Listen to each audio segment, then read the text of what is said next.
그러면 이제 이 튜닝 결과표를 이제 보면서 그 언더, 오버, 핏 이런 것도 그 우리 인제 끝장을 내 보죠. 그죠? 이제 그림을 이제 그려 볼까요? 그림도 인제 이쁘게 튜닝 결과표 이렇게 이제 해 가지고 이게 인제 그 트레인하고 테스트만 이제 골라 줘야지 이제 그림을 이제 그리는 게 가능합니다. 다음과 같고 그러면 인제 요렇게 인제 하고 나서 플롯하고 인제 카인드는 할 필요 없고 그냥 인제 그 기본적인 어 선 그래프니까 그냥 인제 카인드는 지정 안 하셔도 될 것 같고 요 스타일 같은 경우에 인제 그 동그라미 마커를 이제 쓰고 이제 점선을 이제 쓰겠다. 요런 식으로 지정을 이제 하면 요런 식으로 이제 그려집니다. 근데 그래프가 인제 이상한 이유가 뭐냐면 이게 그 C가 로그 스케일이라서 그래요. 그래 갖고 1000 하고 다른 값들이 이제 너무 차이가 많이 나잖아요. 알파 때도 그랬었죠. 그래서 인제 이 플롯을 그릴 때 지금 같은 경우에는 그 X축을 반드시 인제 로그 스케일로 이제 그려 줘야지만 이게 인제 제대로 그려지겠죠. 그래서 인제 다음과 같이 우리 이제 튜닝 결과표를 이제 그려 보겠습니다.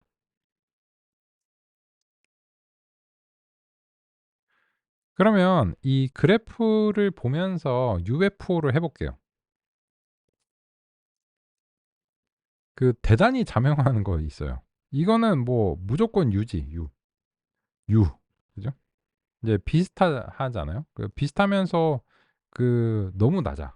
근데 얘네가 이제 거의 비슷하기 때문에 표현력을 더 증가시켜서 이제 실험을 이제 해볼 수 있어요. 그러면 요거 같은 경우에 애매하지. "자 성주야 요거 해 봐라. 너 이거 어떻게 얘기할 거야?"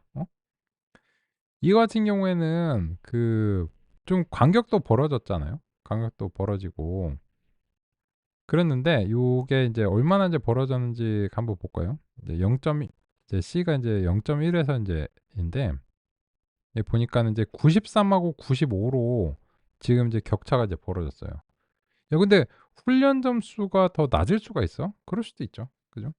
이 표현 자체가 그 뭐 난이도의 차이나 이런 것들이 이제 특정한 표현에 의해서 그 해당 시점에서 인제 그렇게 될 수도 있는 거예요.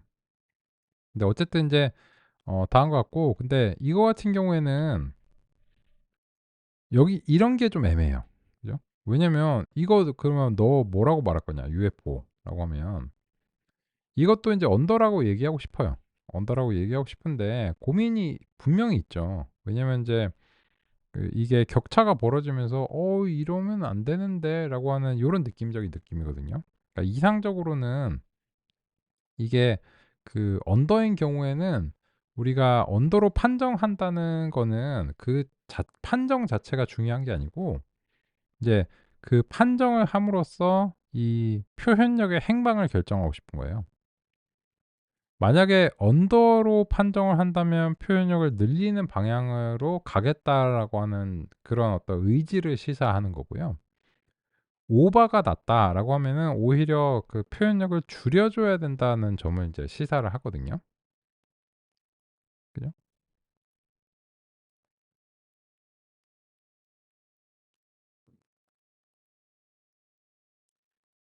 근데 지금은 인제 만약에 요렇게 딱 나와 버리면 이게 그 성능이 충분하지 않은데 오버가 나 버리면 이제 고민스럽게 되는 거예요. 물론 그런 고민을 오래 할 필요는 없어요. 그냥 그 이제 요 상태에서 한 단계 증가시켜서 이 과적합이 그 더 심화되는지 한번 볼 필요가 있다는 거예요. 무서워할 필요는 없어요. 근데 그 말씀드린 대로 이게 애매하다는 거죠, 어떤 경우에는 그 판정 자체가. 근데 그러니까 이렇게 생각하시면 돼요. 이 판정이라고 하는 것은 어떤 절대적인 수치에 의한 것이 아니고 이제 표현력의 행방을 결정하기 위해서 그냥 내가 정하는 것이다. 내가 딱 정 나께서 말하시길 "이 모형의 표현력이 지금 너무 과하거나 모자라다."라고 나께서 판단하시는 거예요. 그래서 그런 나의 의지가 '아 이거는 언더요.' 이러면은 표현력을 증가시키겠다는 의도를 시사하는 거고 오바요 하면은 표현력을 감소시켜야 되는 그런 의지를 시사하는 거죠. 그래서 그런 절대적 기준은 없습니다. 그래서 인제 제가 "의견을 드렸습니다."라고 말씀을 드렸지만 그게 뭐 꼭 틀렸다라고 말을 할 수 있는 건 아니에요. 근데 인제 이게 오바도 났어요. 오바도 났는데 '아 이게 좀 애매하다.' 해서 인제 한 칸 더 이제 가 보는 거죠. 그러면 어우 다행이다 싶은 거예요. 96, 95 니까는 얘 같은 경우에 인제 그 과적합이 더 심화되지 않고 다시 인제 착 붙어졌어요. 그러면 고민 없이 여기서는 뭘로 판정하냐면 언더로 판정하는 거예요. 왜? "더 가 보자." 그 의지의 표현인 거죠. 그래서 인제 여기서도 인제 언더로 이제 판정을 하는 거예요. 그러면은 언더로 판정을 한다면 표현력을 증가시키는 방향성으로 움직이고자 그런 판단을 내리는 거거든요. 그래서 C를 더 증가시키는 이제 10을 가 보면 실제로 표현력이 증가되면서 그 모형의 이제 훈련 점수가 향상됩니다. 98로 이제 향상이 되죠. 그러면 이 98로 향상이 된 시점에서 인제 그 시험 점수가 쫓아 올라오는지를 이제 보는 건데 여기서 인제 격차가 이렇게 벌어지기 시작하죠. 그죠? 그러면은 인제 여기서는 그 UFO에서 이거는 좀 오바의 인제 가능성이 이제 오바의 어떤 가능성을 이제 시사하는 거죠. 근데 만약에 인제 오바로 한다면 여기서는 더 이상 표현력을 증가시키는 게 무의미하다고 판정을 할 때 그때 오바로 판정하는 거예요. 낫게서 내가. 누가 그 말을 하는 게 아니고. 근데 혹시 모르잖아. 혹시 모르니까 인제 C를 이제 증가시켜 봤는데 역시나예요. 역시나 요 99 오히려 떨어져요, 시험 점수가. 그러면 이거는 인제 확실한 오바의 인제 신호거든요. 인제 앞뒤의 맥락을 보면 여기서부터는 이제 굉장히 명확한 이제 오바가 나기 시작하는 거예요. 그리고 또 인제 그리드 탐색, 그리드 서치를 했으니까는 인제 끝까지 다 해 봤고 그러면 얘도 99 인데 95가 더 떨어져요. 그러면 이제 오바가 굉장히 명확해지는 지점이 이제 요 지점인 거죠.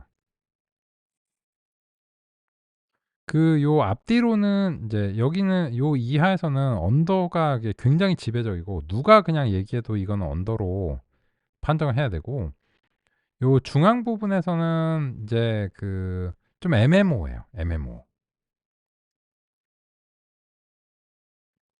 그래서 인제 쪼끔 인제 의견이 인제 섞이는 요런 인제 시점이고 여기는 인제 확실히 인제 오바가 나는 그런 인제 지점이라고 이제 할 수 있죠. 그러면 성주야 말해 봐라. fit은 뭐야? 응? 여기서 fit은 뭐야? 그러니까 fit이 정해진 게 아니에요. 왜냐면 여기 네가 지금 판정한 걸 보면 어떤 것도 fit하지 않다는 거잖아. 그러네요. 그죠? 근데 fit이라고 하는 것을 딱 정할 수가 없고 인제 다음과 같은 방식으로 근처를 이제 보면서 그중에서 최종적으로 이제 골라야 되는 거예요. 아까 말씀드린 대로 언더와 오버의 판정을 내린다는 거는 이제 내가 표현력을 증가시키거나 감소시키고자 하는 그런 의도를 반영한다라고 이제 말씀을 드렸잖아요. 그래서 인제 그걸 다 했어요. 결론적으로 이제 다 해 봤는데 이제는 만약에 이제 다른 어떤 설정이 없다면 이제 골라야 되는 이제 상황이 이제 발생하는 거예요. 그걸 이제 어쩔 수 없이 골라야 되는 경우도 있고 그냥 아름답게 인제 고를 수 있는 이제 상황도 있어요. 그러면 인제 지금 시점에서 인제 골라야 된다면 뭘 골라야 되는가 하면 당연하게도 시험 점수가 제일 높은 거를 골라야 돼요. 그게 결론이에요. 결론이고 그러면 지금 그러면 경합을 하는 게 있어요. 지금 96 이랑 이제 96 요게 완벽하게 일치하거든요. 그러면 요 C 1.0 하고 10 이라고 하는 요 수치가 공교롭게도 완벽하게 인제 일치를 하는데 그러면 이 둘 중에서는 뭘 골라야 될까요? 이 둘 중에서는 덜 문제가 있는 걸 골라야 돼요. 왜냐면 시험 점수가 인제 적은데 얘는 과적합의 양상이 인제 시작되는 지점으로 결과적으로 나중에 인제 사후에 평가하기에 결과적으로 그렇게 평가를 할 수 있는 거고 그래서 요거는 이제 훈련과 시험 점수가 더 적기 때문에 얘는 이제 상대적인 언더가 이제 명확하고요. 그죠? 둘 다 문제가 발생했지만. 그래서 결론적으로는 기본값이 좋았다더라. 기본값이 늘 좋다는 게 아닌데 지금은 공교롭게도 그 돌고 돌아서 역시 집밥이 최고더라. 뭐 이런 거죠. 그래서 C 1.0에서 하필이면은 이제 제일 바람직한 그런 어떤 설정이 나왔다라고 하는 걸 이제 확인할 수 있고, 그래서 결과적으로는 얘를 fit으로 나중에 이제 고르는 거죠. 근데 이 시점에선 네 언더로 했잖아. 맞아요. 요 시점에선 제가 언더로 말씀드렸어요. 근데 얘를 증가시켜 보고 나니까, 그래서 그러니까 증가시켜 보고 나서야 알 수 있는 거예요. 왜냐면 이거를 증가시켰는데 얘가 98이 되고 얘가 97이 될 수도 있는 거예요. 그죠? 그죠? 우리 이철호 선생님께서 "판단에는 경험치가 많이 필요한 것이군요." 네. 그 근데 이거 몇 번 해 보시면 그냥 통상적이에요.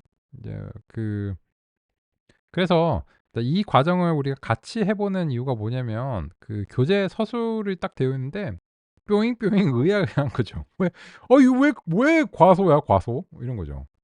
그러니까 절대적인 용어가 아니라는 거예요. 그죠? 그래서 그 어 이거를 과소로 판정을 해 가지고 내가 표현력을 늘려 봐야 되겠다. 혹은 이거는 명확한 과적합이니까 이거는 표현력과 관련돼서 인제 좀 규제를 하는 조치를 취해야 되겠다. 이런 이제 의지를 이제 반영하는 거죠. 그래서 이번 과정을 통해서 만약에 이런 것만 잘하셔도 기계학습의 전문성과 관점이 생겼다고 보실 수 있어요. 그죠? 그래서 같이 하는 거죠. 같이 해 보고 논의하는 것이 필요하다. 이렇게 이제 생각이 듭니다. 그런데, 그런데 한 가지 얘기가 더 있죠. 랜덤 스테이트를 다르게 하면 얘기가 달라집니다. 그죠? 그래서 이게 되게 어려운 점이에요. 야, 큰일 났다. 그럼 랜덤 스테이트 제가 바꿔 볼게요. 랜덤 스테이트 이제 바꿨어요. 바꾸고 1로 인제 뭐 그냥 그 다음 거 1로 해 봤거든요. 그리고 튜닝 결과표를 이제 봤어요. 하니까 그 97도 나와요. 딴딴딴딴. 미쳐 버리는 거지. 그죠? 이때까지 내가 그 멘탈 모델을 막 이렇게 형성해 놨어. 뭐 성주가 말하는 거 막 이렇게 집중해 하고 막 좋아, 좋아, 좋아 이렇게 하는데 90 그냥 랜덤 스테이트 바꿔 버리면서 갑자기 그 최적의 설정이 달라져요.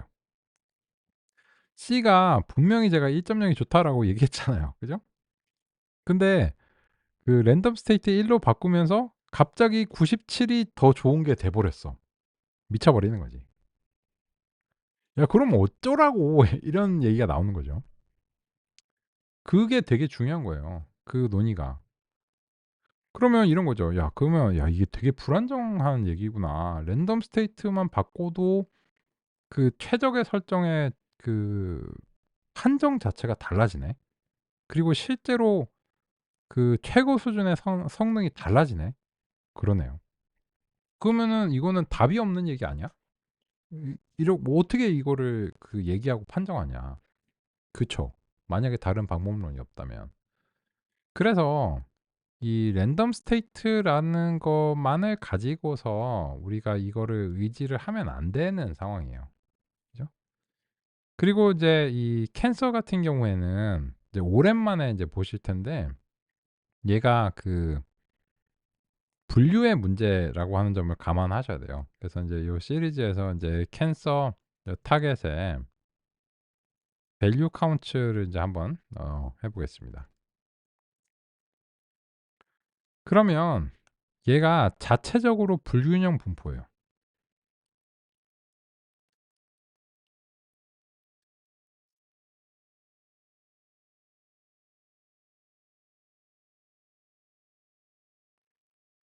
그러니까 지금 그 종양이 지금 0 번이고 그 악성이 양성이 인제 1 번이거든요. 근데 0 번하고 1 번의 이제 비율이 지금 2대 3 이에요. 이게 이상적인 분포가 아닙니다. 그 왜 그러냐면 이제 종양이 아닌 것을 이제 더 많이, 그러니까 양성 종양을 더 많이 경험하는 상황이거든요.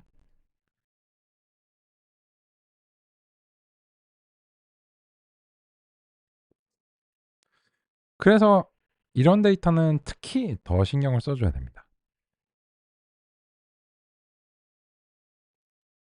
왜냐하면 이 왜 특히 더 신경을 써 줘야 되냐면, 이게 그 양성이나 악성 종양의 그 형태 자체가 어떤 게 쉽거나 어떤 게 어려울 가능성이 있어요.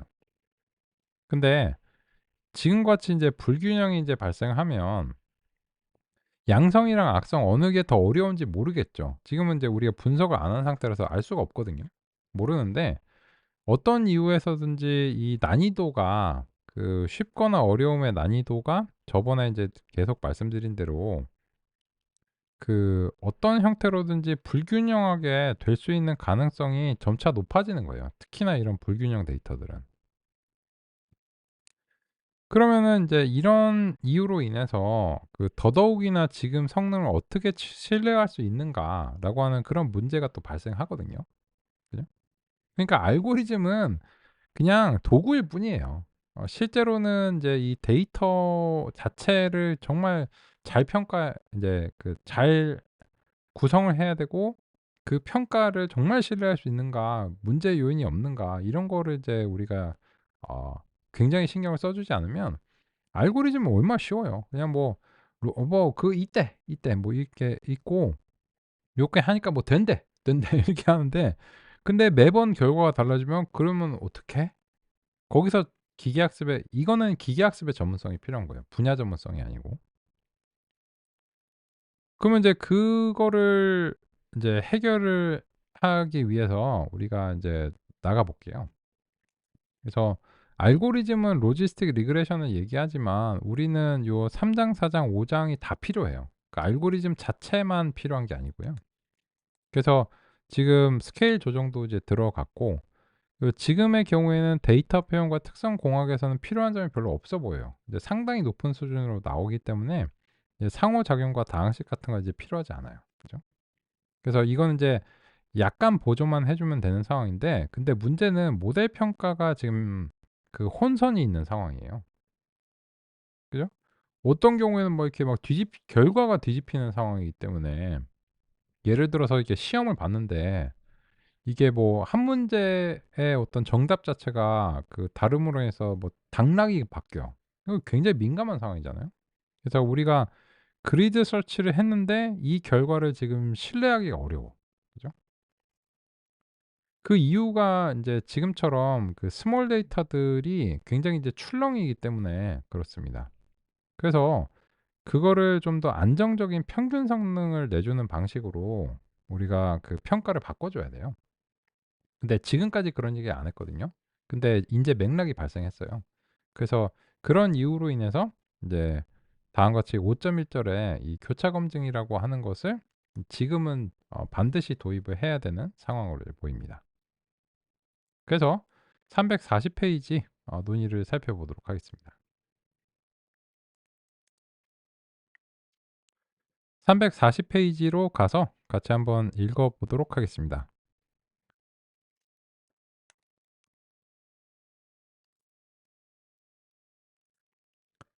교차 검증은 일반화 성능을 재기 위해 훈련과 시험 세트로 한번 나누는 것보다 더 안정적이고 뛰어난 통계적인 방법론이다.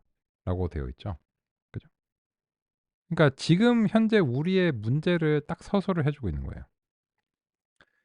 훈련과 시험 세트로 한번 나누다 보니까 이게 랜덤 스테이트에 따라서 굉장히 영향을 받고 있는 상황이라서, C가 1.0이 좋다고 했다가 갑자기 100이 좋다고 했다가 "뭐야 어떻게 해?" 이런 상황이거든요. 그래서 인제 추가적 방법론이 인제 도입이 돼야 되는 상황이다라고 하는 것도 인제 알 수 있어요. 그래서 일단 교차 검증의 근본적인 원리는 뭐 대단히 이제 간단한데 같이 한번 이제 보겠습니다. 그래서 지금 인제 문제가 이제 발생을 했고요. 이거는 어떤 알고리즘을 이제 쓰더라도 이런 고려가 들어가 줘야 돼요. 근데 이제는 이제 모델 평가가 굉장히 이제 정교하게 이루어져야 되고, 그래서 이제 교차 검증, 이제 크로스 밸리데이션, 줄여서 이제 CV라고 합니다. 그러면 우리가 이제 그 좋았다고 생각하는, 처음에 좋아라 했던 그런 설정, 이제 C 1.0을 가지고서 한번 평가를 해 볼게요. 그죠? 근데 지금은 인제 랜덤 스테이트를 바꿔 보니까는 이게 1.0이 제일 좋은지 자신이 없죠. 그죠? 근데 인제 교차 검증의 방법으로서 한번 이야기를 들어 보자는 겁니다. 그래서 인제 scikit-learn의 모델 셀렉션, 이제 크로스 밸리데이션 스코어 라고 하는 것을 이제 다음과 같이 인제 가져오겠습니다. 그리고 나서 이 크로스 밸리데이션 이제 스코어라고 하는 것을 인제 모델을 넘기고, 캔서 데이터랑 이제 캔서 인제 타겟을 이제 넘겨 가지고, 타겟을 이제 넘기고, 그리고 이제 크로스 밸리데이션 인제 그 설정을 이제 해 줘야 돼요. CB 인제 5 이런 식으로 설정을 좀 해 주겠습니다.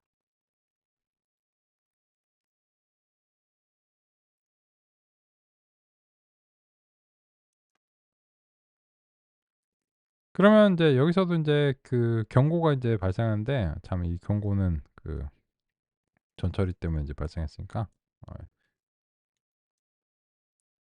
요렇게 처리하겠습니다. 그죠? 그러면 이 스코어즈라고 하는 것을 이제 보시게 되면, 이제 다음과 같은 값 5 개의 값들이 나와요. 그리고 그 값들이 서로 다르다는 사실을 알 수 있어요.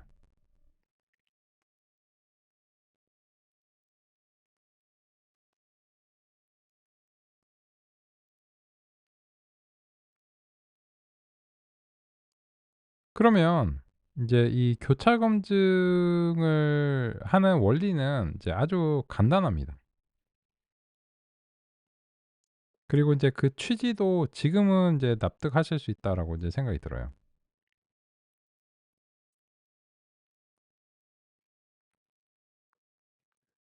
341 페이지 그림 5-1 번을 참조하시면 되겠습니다.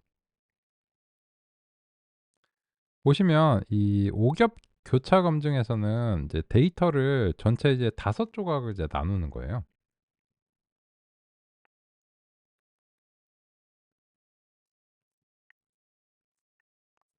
설명을 드리기 위해서 인제 해당되는 슬라이드를 통해서 인제 상의를 드릴게요.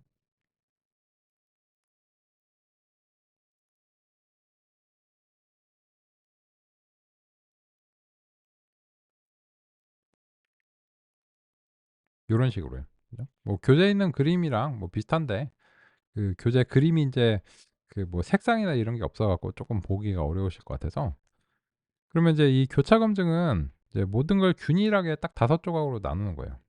5 조각이 됐든 얼마가 됐든 우리가 정하는 건데, 그 크로스 밸리데이션 O라고 하는 것을 하면 이제 균일한 크기의 5 조각으로 나눕니다.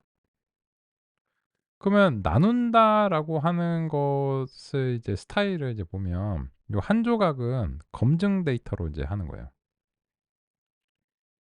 하필이면 또 주황색으로 해 갖고 좀 안 보이네.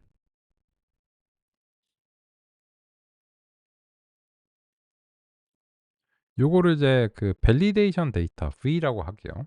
요 검증 데이터로 하고, 그러면 나머지는 그 2 번, 3 번, 4 번, 5번 조각은 다 이제 훈련 데이터가 되는 겁니다. 그래 갖고 인제 이 모형 크로스 밸리데이션 스코어라고 하는 곳에 집어넣으면 이 모델 핏을 그 내부적으로 해 줘요. 우리의 모형 평가처럼요. 그래 갖고 여기서 핏을 할 때 이 훈련 데이터는 2 번, 3 번, 4 번, 5번 조각이 훈련 데이터가 되는 겁니다. 그리고 나서 인제 그 이후에 이 모형의 스코어를 이제 낼 때는 이제 1번 조각이 지금 검증 데이터잖아요. V1. 이걸 가지고서 점수를 이제 내는 거예요. 그러면 이거를 만약에 이제 여기까지만 한다면 이런 생각이 드실 거예요. 야, 그러면 이 5 조각으로 나오니까 결론적으로는 요 시험 데이터의 비율이 5분의 1 이니까 이게 인제 20%를 시험 데이터로 하는 그런 설정하고 똑같은 거 아니야? 딩동댕. 근데 그런 거를 한 번만 하는 게 아니라는 거죠. 그래서 이 교차 검증은 그런 작업을 이 조각의 개수만큼 인제 반복하는 거예요.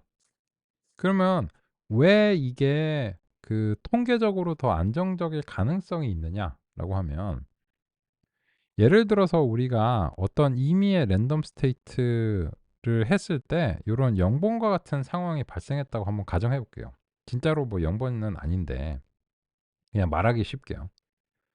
근데 요렇게 했을 때 점수가 인제 얼마 나왔어. 그럼 '오 좋네.' 했는데 랜덤 스테이트를 만약에 이제 뭐 다른 걸로 바꿨을 때 임의의 숫자를 이제 말하기가 힘드니까 그냥 0 번, 1 번으로 이라고 할게요. 진짜로 0 번, 1 번이 요런 걸 한다는 게 아니고, 그 어떤 차이가 있냐면 교차 검증이랑 요 랜덤 스테이트를 인제 0 번과 1 번을 하게 되면 그 난수 초기 값이 달라지는데, 그렇다고 해서 첫 번째 훈련 데이터와 인제 랜덤 스테이트가 0 번일 때 훈련 시험 데이터의 조각과 랜덤 스테이트 1 번일 때 훈련 시험 조각이 서로 겹치는 부분이 있을 수 있어요. 되게 유사할 수도 있고 완전히 다를 수도 있거든요. 그거는 이제 모르는 거지. 근데 교차 검증은 달라요. 교차 검증은 이제 그런 측면에서 인제 랜덤 스테이트를 설정하는 것과 상당히 다릅니다. 그래서 전체를 이제 5 조각으로 나누는 거 한 번 딱 나눠요. 그리고 나서 인제 이미 어떤 데이터가 어떤 구역에 속하는지가 이미 결정이 된 상태예요. 근데 이때는 그 1번 조각으로 1번 조각을 남겨 두고서 홀드아웃 해 놓고 나서 2 번, 3 번, 4 번으로 훈련을 하고 홀드아웃이 된 것을 가지고서 인제 평가를 하고 점수를 이제 내는 거죠. 근데 다음번 평가에서는 2번 조각이 검증이 되는데, 그러면 인제 자명하겠지만 1 번, 3 번, 4 번, 5번 조각이 훈련에 사용이 되는 거예요. 그러면 이제 두 번째 검증 조각으로 평가를 할 때는 이제 훈련 데이터는 겹치죠. 첫 번째 사례랑 3, 4, 5 번은 훈련 데이터가 공통적이에요. 근데 검증에 사용되는 데이터는 전혀 겹치지 않아요. 완전히 다른 세트로 검증을 하거든요. 그죠? 그래서 이제 매번 완전히 다른 세트들로 검증을 하고 훈련 데이터는 이제 어느 정도 어떤 것들과 대체적으로 항상 겹치는 부분이 존재할 수밖에 없어요. 근데 검증 데이터는 절대 겹치지 않아요. 따라서 이것은 랜덤 스테이트를 서로 다른 값으로 여러 번 설정하는 것에 유사하지만 그거보다 더 나아요. 왜냐하면 랜덤 스테이트를 특정하게 설정할 때 기존의 그 시험 데이터와 겹치지 않는다는 보장은 없거든요. 근데 교차 검증은 절대 겹치지 않게 딱 보장하는 그런 이제 방식으로 여러 가지 서로 다른 테스트 상황을 이제 살펴보는 거예요. 그래서 이제는 우리가 그 모형을 이제 평가하는 시점에서 교차 검증을 통해서 평균 성능을 측정하는 것이 이 모형의 진짜 성능에 이제 가까울 가능성을 이 있다라고 하는 것을 우리가 이제 납득할 수 있습니다. 그래서 인제 다음과 같이 인제 해 보면 지금 요 엑스 캔서가 요 크로스 밸리데이션을 해 가지고 요런 식으로 이제 나왔잖아요. 그러면 이제 요런 것들이 이 스코어가 인제 여러 개가 나왔는데, 그러면 얘 성능을 이제 뭐라고 해야 되냐 하면은, 이것의 인제 평균 성능이 아마도 인제 현재 설정에 진정한 이제 성능으로서 이제 받아들여야 되지 않느냐라고 하는 그런 이제 논의점을 우리가 인제 살펴볼 수 있습니다.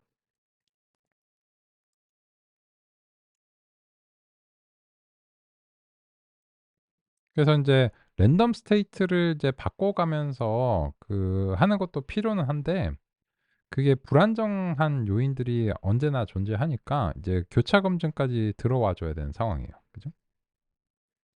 그래서 이제 지금 상태로서는 이제 C가 1.0일 때 96.3% 정도의 이제 성능을 이제 보인다 평균적으로. 이렇게 인제 해야 된다고 이제 생각합니다. 왜냐면 못하면 95도 나오고 잘하는 경우에는 이제 97도 나와요. 근데 그러면 이 C랑 C의 설정을 다른 것들이랑 비교할 때 97로 가지고 해야 될까요? 95로 가지고 해야 될까요? 기준이 없잖아요. 그죠? 그래서 이제 다음과 같은 방식으로 인제 교차 검증을 이제 사용하는 것이 이제 필요할 수 있습니다. 근데 교차 검증을 한다고 해도 이게 완전하진 않아요. 이것만으로 이제 끝나지 않거든요. 왜냐면 인제 이 분포의 불균형이나 이런 것 때문에 이제 문제가 생기는 경우가 있을 수 있기 때문에 인제 이 논의는 이제 시작인 거죠. 근데 그러면 비교해서 요거 이제 복사하고 이제 붙여 넣어 가지고 아까 인제 경합을 벌이던 뭐 C 1.0 이런 것들 있잖아요. 뭐 100 이런 것들 이제 해 보면 그러면 보시면 이 100 으로 했을 때 98, 97, 97, 99가 나오고 못할 때는 95도 나옵니다. 근데 지금은 이 교차 검증을 통해서 인제 5 조각으로 쪼개서 평가를 했는데 평균 성능 자체가 96 보다 1% 이상 높아요. 그죠? 그러면 이제는 우리가 이 C 1.0 보다는 C 100 이라고 하는 설정이 확실히 더 낫다. 훨씬 더 안정적으로 '아 이게 평균적으로 더 우수합니다.'라고 얘기를 할 수 있는 상황이 되는 거예요. 그죠? 안 그러면 이거를 튜닝하는 게 불가능에 가깝습니다. 그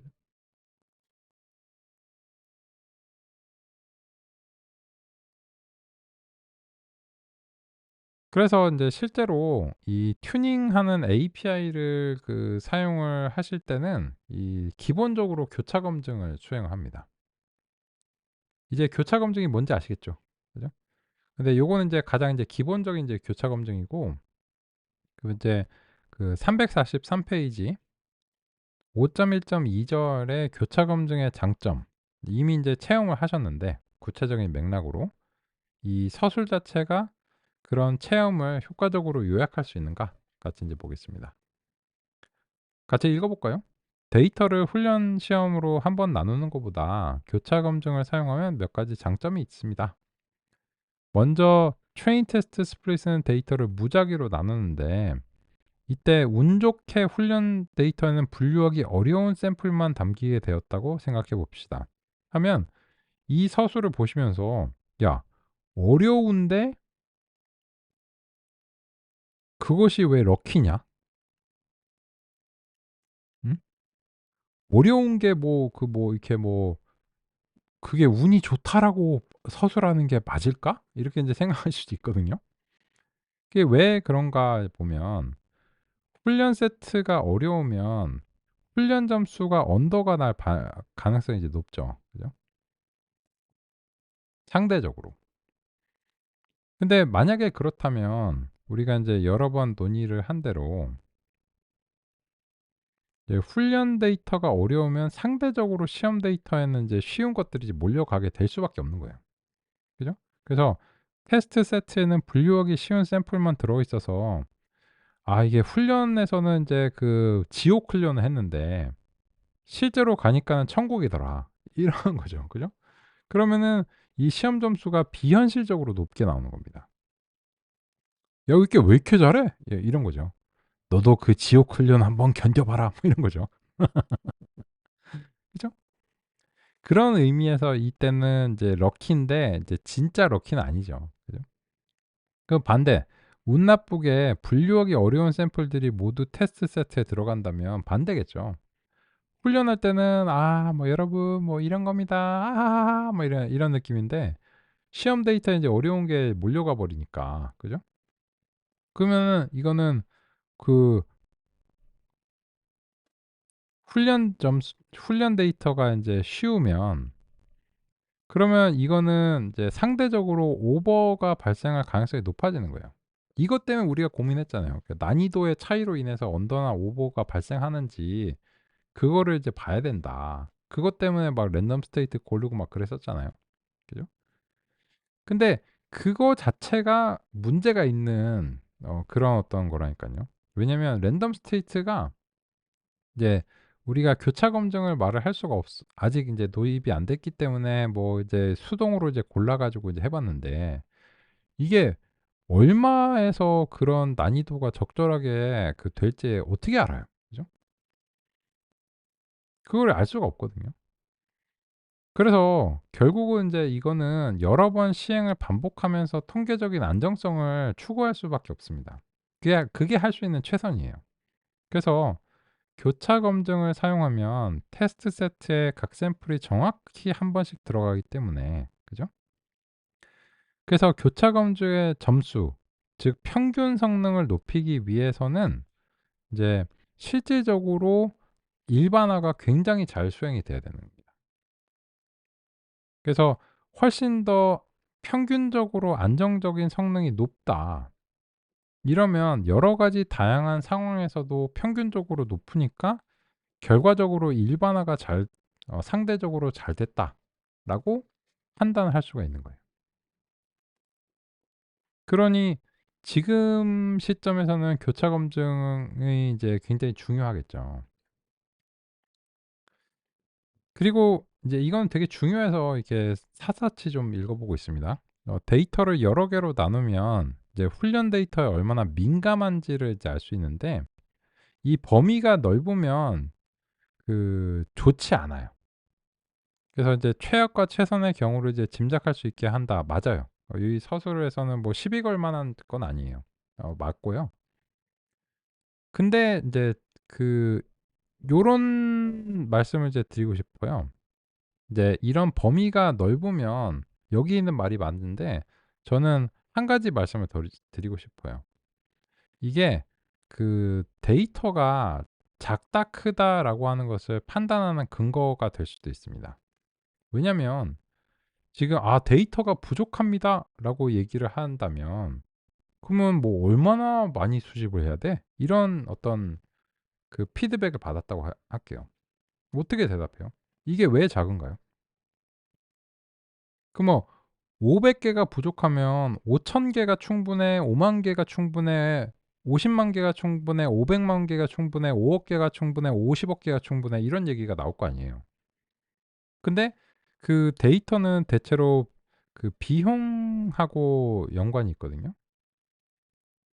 이 데이터를 수집하는 거는 많은 경우에 비용입니다. 그래서 실제로 우리나라가 로켓 발사에 이제 자체적으로 성공하고 인공위성도 이제 성공적으로 이제 궤도에 안착시키고 그랬잖아요. 굉장한 성과죠. 근데 그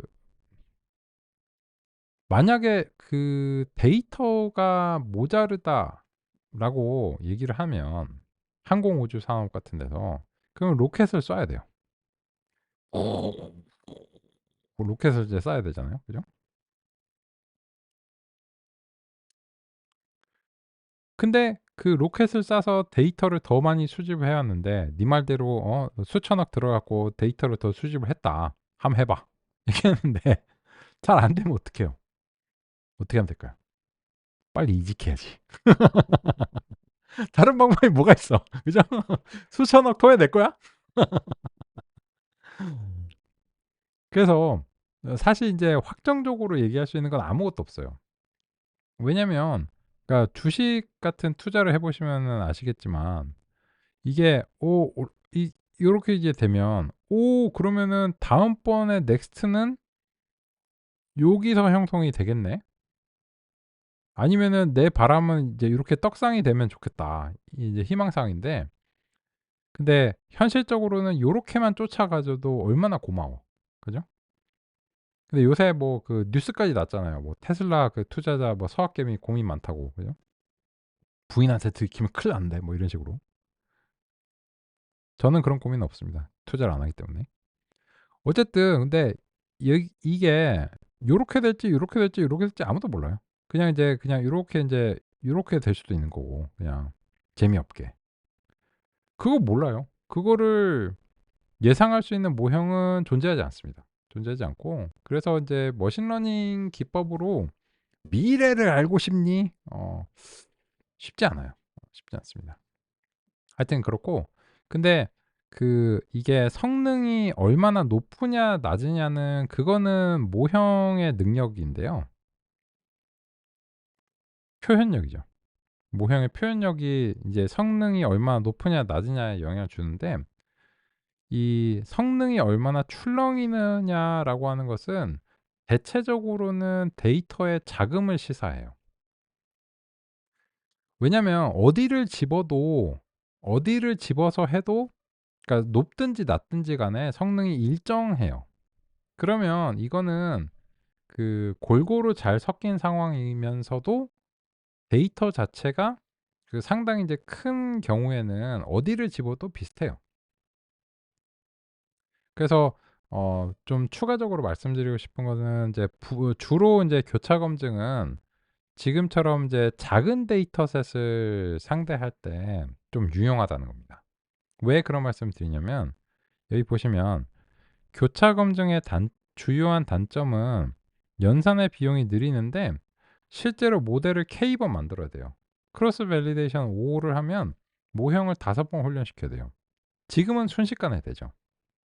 근데 이 모형이 연산을 하는데 하루가 소요된다라고 하면 크로스 밸리데이션 5를 하면 5일이 걸린다는 얘기예요. 순차적으로 했을 때.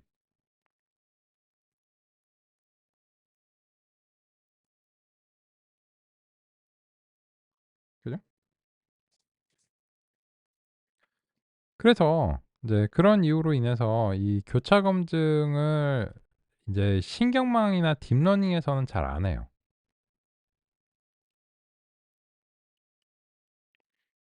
두 가지 이유가 있는데 요 딥러닝에서는 대체로 빅데이터들을 상대할 수밖에 없어요.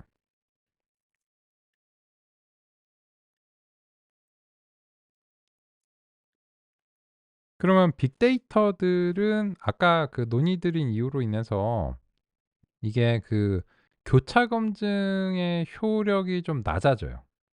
어디를 어떤 구간을 검증 데이터로 하는가에 따라서 출렁임 자체가 이제 약간 요런 느낌이죠. 이제 요 샘플의 개수가 이제 증가하면 증가할수록 검증 데이터의 편차라고 부를게요.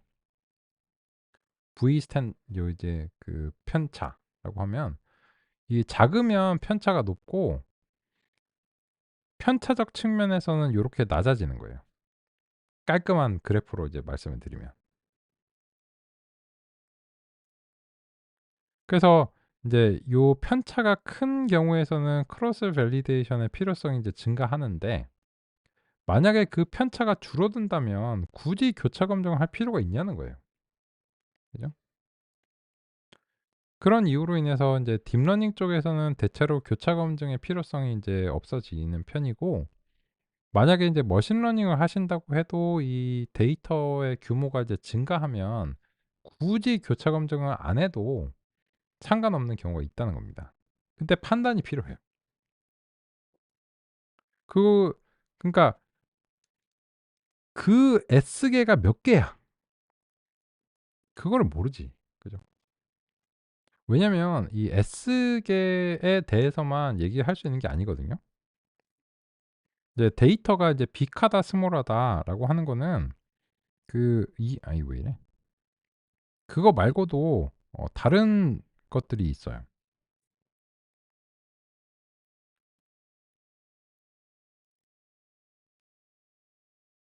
아이고. 가끔 그런데요. 여기 보시면 그 빅데이터에 대해서 이 샘플의 개수만 가지고서 얘기하는 경우가 있는데 그렇지 않습니다. 요 특징 차원이 되게 중요해요. 그러니까 빅하다라고 하는 것은 이런 거예요. 요 샘플의 개수가 그 많아도 특성이 하나밖에 없어요. 근데 뭐 샘플이 뭐 1억 개야.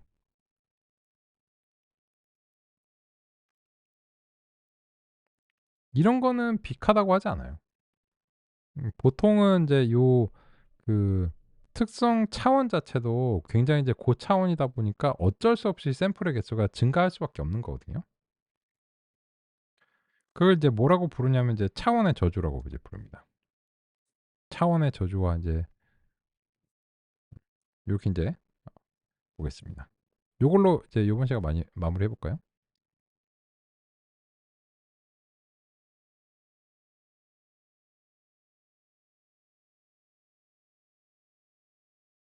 데이터의 특성이 증가하면 그에 따라 요구되는 표본의 개수도 증가합니다.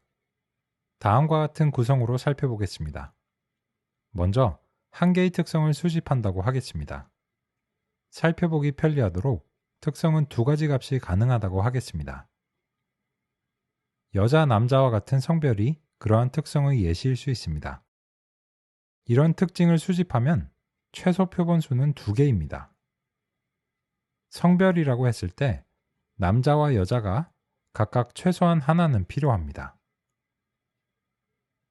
하나의 특성으로는 표본을 표현하기 어려워 두 번째 특성을 수집한다고 하겠습니다.